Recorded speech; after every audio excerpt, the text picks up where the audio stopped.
Good evening everyone. सो जैसा कि आप देख पा रहे हैं, आज का ये 10-15 मिनट जो और सेशन अपन लेने वाले हैं, जो बेसिकली किस पे बेस्ड है, एमएचसीटी के ऊपर बेस्ड है। और एमएचसीटी में हमें क्या करना चाहिए, एनालिसिस एंड स्ट्रैटेजी, ये दोनों चीजों को हम देखेंगे आने वाले 10-15 और मिनट्स में। क्यों 10-15 minutes only? The reason behind that is MHCT में मैथमेटिक्स सेक्शन का वेटेज कम है। देयर 10 क्वेश्चंस जो अभी तक पूछे गए हैं, और लेवल ऑफ डिफिकल्टी वगैरह जो भी होते हैं वो आने वाले टाइम में अपन देखेंगे। ये 5 to 10 और मिनट्स जो अभी हम डिस्कस करने वाले रिगार्डिंग द एमएससीईटी, वो चीज हम अभी आने वाले स्लाइड्स में कुछ मिनट्स में देखेंगे कि इसका एलओडी क्या होता है और हमें किस वे में इसे, क्योंकि ये 10 नंबर जो है ना आपके, ये वो कहीं नहीं जा रहे। मतलब तुम 5 to 6 मिनट्स में 10 मिनट्स रख लो, 10 मिनट्स आराम से गेन कर लोगे। प्रीवियस ईयर्स पेपर के डेटा के बेसिस पे मैं आपको ये चीज बता रहा हूँ। चलो देखते हैं फिर क्या क्या करना है हमें। सबसे पहले हमारे पास जो है वो है इंपॉर्टेंट चैप्टर्स, कि हम ये कौन कौन से चैप्टर्स पे फोकस करें फॉर एमएससीटी। ज्यादा कॉम्प्लेक्स क्वेश्चंस करने की रिक्वायरमेंट नहीं है। ये प्रीवियस ईयर्स के पेपर के बेसिस पे हम बता रहे हैं कि कुछ ज्यादा डिफिकल्ट लेवल ऑफ क्वेश्चंस कर रहे हैं। जैसे क्लैट 23 हो गया, उसमें काफी डिफिकल्ट क्वेश्चंस आ गए थे, इंटरकनेक्टेड वाले आ गए थे। यहाँ बेसिक अरिथमेटिक चैप्टर्स के क्वेश्चंस आपसे पूछे जाते हैं, जो आप करते ही आए हो। जब आप क्लैट की प्रिपरेशन करते हैं या अदर लॉ करते हैं, जो मैथमेटिक्स क्वेश्चन सॉल्व करते हो, तो वो हम करते आए हैं। तो फिर भी मैं आपको उन चैप्टर के नाम लिख के दे देता हूँ, ताकि अगर आप उनके एग्जाम्स नहीं दिए हो और स्पेशली टारगेट किए हो एमएससीटी को, तो आप इन चैप्टर्स के chapter specific questions, LOD easy to moderate, वो बाद में बात करेंगे एलओडी क्या होगा। SI and CI mean simple interest, compound interest. तो ये तो 3 चैप्टर आपके हो गए इंपॉर्टेंट वाले। तो ये जो 2 चैप्टर है, profit and loss, discount, mark price, cost price, selling price, simple interest, compound interest, ये ऐसे तैयारी करना कि ये परसेंट से ही कवर हो जाए। बेसिकली ये दोनों चैप्टर परसेंट के एप्लीकेशन है। ये दोनों चैप्टर परसेंट के एप्लीकेशन। अगर तुम परसेंट अच्छे से लगा लिए हो, तो ये दोनों चैप्टर्स की थ्योरी भी नहीं पता, कॉन्सेप्ट भी नहीं पता। कॉन्सेप्ट थोड़ा बहुत पता होना चाहिए, कॉन्सेप्ट की बात नहीं करूंगा। मेथड्स नहीं पता, तो आप परसेंट की हेल्प से ये दोनों प्रॉब्लम सॉल्व कर सकते हो, केवल परसेंट की हेल्प से। लेकिन उसके लिए परसेंट पे हमें काफी ज्यादा भरोसा होना चाहिए। वो कब आएगा? जब इसकी प्रैक्टिस आप बहुत अच्छे से कर लोगे। ठीक है? तो बेसिकली इजी चैप्टर भी है परसेंटेज, हम बहुत बार करते भी आए हैं, हर बार करते हैं, बहुत बार क्या। कोई भी अगर अरिथमेटिक स्टार्ट करते हैं, सबसे पहले अपन परसेंट पे ही फोकस करते हैं कि इसको कर लो। इसके कैलकुलेशन टेक्निक भी है, इसी के अंदर हम बहुत सारे कैलकुलेशन टेक्निक की प्रैक्टिस कर लेते हैं, such as approximation, unit digit method. और अप्रोक्सीमेशन, यूनिट डिजिट मेथड, उसके साथ साथ फिर हम इसकी प्रैक्टिस कर लेते हैं यहाँ पे फ्रैक्शंस की, जीरोस मेथड की। बहुत सारे मेथड्स हैं जिनकी हम प्रैक्टिस इसमें कर लेते हैं। तो इनके बेसिस पे आप बाकी दो चीजें भी आराम से कर सकते हो।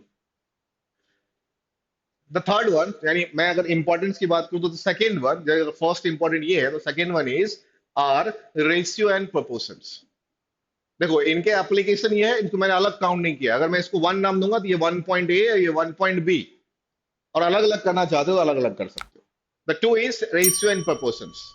रेशियो प्रोपोर्शंस की थ्योरी कंसेप्ट रिवाइज कर लोगे, तो you can able to solve the question based on partnership, mixture and alligation. Mixture alligation के क्वेश्चंस कम पूछे गए हैं एमएससीटी में। पार्टनरशिप के एक आध क्वेश्चंस देखने को मिलेगा। रेशियो एंड प्रोपोर्शंस के डायरेक्ट क्वेश्चंस पूछे जाते हैं, 2 क्वेश्चन मान लो, 1-2 क्वेश्चंस। परसेंटेज प्रॉफिट क्वेश्चंस रहते हैं, एक आध क्वेश्चन इसके बेसिस पे रहते हैं।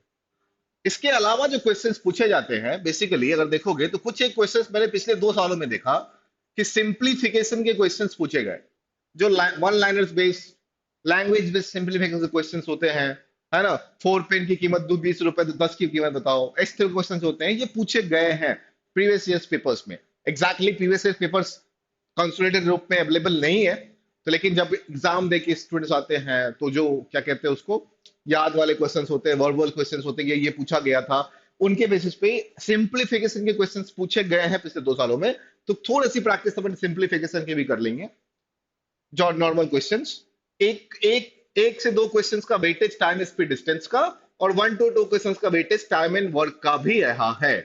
फ्रीक्वेंटली नहीं रहा। अगर मैं इसको चैप्टर में स्टार दूं, this is 4 star chapter out of 5, and this is also 4 star chapter out of 5, क्योंकि किसी किसी साल में इनके क्वेश्चंस मिसिंग भी रहे हैं। 5 ईयर्स के, लास्ट 5 ईयर्स की बात करो, तो 2-3 प्रॉब्लम प्रोबेबिलिटी के ऊपर भी देखे गए, लेकिन बहुत आसान, बहुत ही आसान कि एक एक कॉइन को टॉस करो, हेड आने की प्रोबेबिलिटी बताओ, एक डाइस को थ्रो करो, सिक्स आने की प्रोबेबिलिटी बताओ। तो ऐसे इजी क्वेश्चंस पूछे गए हैं प्रोबेबिलिटी में, ज्यादा टफ नहीं किया गया है। तो ये इंपॉर्टेंट चैप्टर्स थे, इनका रिवाइज आप कर ले, स्पेशली परसेंटेज एंड रेशियो कर लोगे, 6 to 7 क्वेश्चन आराम सॉल्व कर लोगे।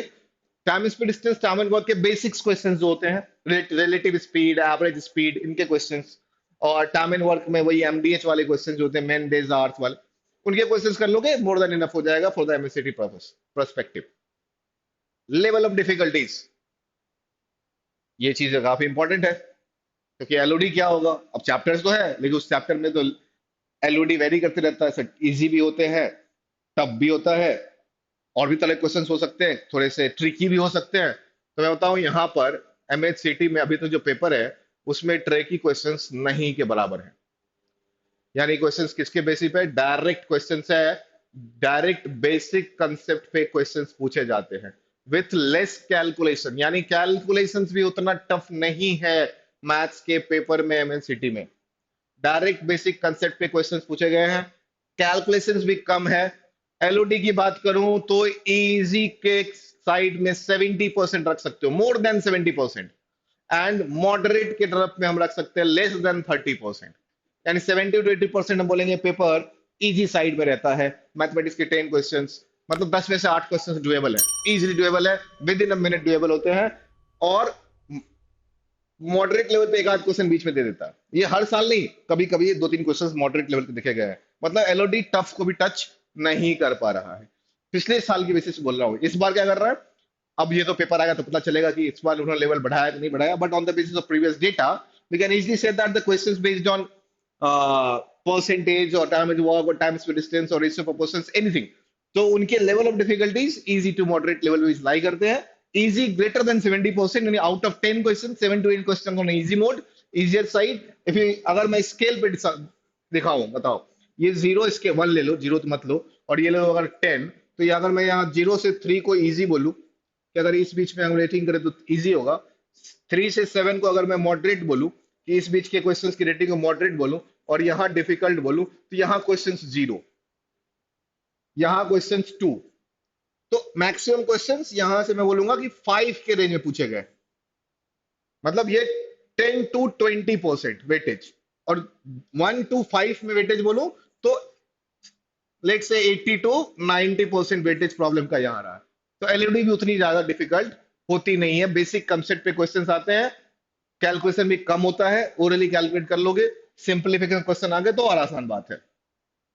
स्ट्रैटेजी क्या होनी चाहिए फिर, ज्यादा लोड नहीं लेने का, सबसे पहली स्ट्रैटेजी मैथमेटिक्स को लेकर, बाकी सब्जेक्ट्स में आप अपने हिसाब से उसकी प्रिपरेशन करेंगे।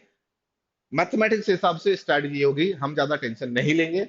अगर आप क्लैट की प्रिपरेशन किए हैं या अदर लॉ इंटरेस्ट टेस्ट की, मतलब एमएससीटी घटाकर अगर हमने आरएसएम्स बनाए हैं, या दूसरे किसी एग्जाम्स के लिए मैथ्स की प्रिपरेशन की है, स्पेशली क्लैट की ही बात करें, तो उसमें हम चैप्टर स्पेसिफिक क्वेश्चंस करते हैं, लेवल ऑफ डिफिकल्टी काफी उसमें हाई तक भी जाते हैं जब हम लोग उसकी प्रैक्टिस करते हैं। तो आपको घबराने की बिल्कुल जरूरत नहीं है, इजीली इजीली बहुत आसानी से क्वेश्चन सॉल्व कर लोगे। तो स्ट्रैटेजी सबसे पहले होनी चाहिए कि जितने बेसिक्स कंसेप्ट हैं, किसके बेसिक कंसेप्ट, जो चैप्टर हमने आपको सब सेशन के स्टार्ट में बताया, उनके बेसिक्स कंसेप्ट जितने भी है उनका रिवाइज कर लो, जस्ट, और कुछ नहीं करना है। सबसे बड़ा स्टडी है, इसको रिवाइज कर लो, क्योंकि questions, maximum questions basic concepts पे होते हैं। थोड़े बहुत क्वेश्चंस सिंप्लीफिकेशन के सॉल्व कर लेंगे अपन, सिंप्लीफिकेशन के क्वेश्चन सॉल्व कर लेंगे, जो क्या होते हैं, लैंग्वेज बेस्ड होते हैं, लैंग्वेज बेस्ड, ठीक है। और एक चैप्टर जो मैं अभी याद आया, वो है एवरेज। तो ये एवरेज निकालना इजी है, एवरेज के क्वेश्चन भी जो सिंप्लीफिकेशन बेस्ड होता हो, इसलिए मैं अभी तक बचा कर रखा था एवरेज को। सर एवरेज का क्वेश्चन तो बहुत से होते हैं, तो एवरेज में किस बेसिस पे जाए, तो एवरेज के वैसे क्वेश्चन जो सिंप्लीफिकेशन में हो, साथ में एज को भी ले लो, कि 10 years before my age is half of my father is 10 year, hence my age is thrice of 1/3 of my father is, find the percentage of my father or find the percentage of my mother। ऐसे questions होते हैं जो equation based होते हैं, linear based होते हैं, उनके questions average age के, सिंप्लीफिकेशन के। तो स्ट्रैटेजी में सिर्फ बेसिक कंसेप्ट पे फोकस करेंगे, सिंप्लीफिकेशन और एवरेज के क्वेश्चंस जो लैंग्वेज बेस्ड होंगे उनको फोकस करेंगे, और कैलकुलेशंस तो इजी रहता ही है, एक आध कैलकुलेशन वाले क्वेश्चंस भी अपन कर लेंगे।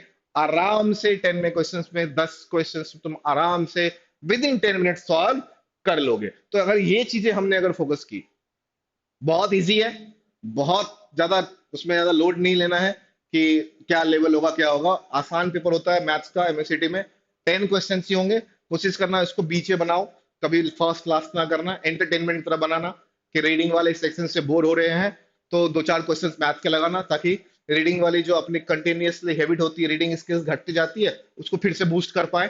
तो इस तरह से इसको स्ट्रेटेजिकल मूवमेंट में एक एक दो दो मिनट दे देंगे, बीच में एंटरटेन की तरह, रिफ्रेशमेंट की तरह इसको यूज करना, क्योंकि लेवल डिफिकल्टी इजी है और क्वेश्चंस भी काफी कम लेवल के पूछे जाते हैं।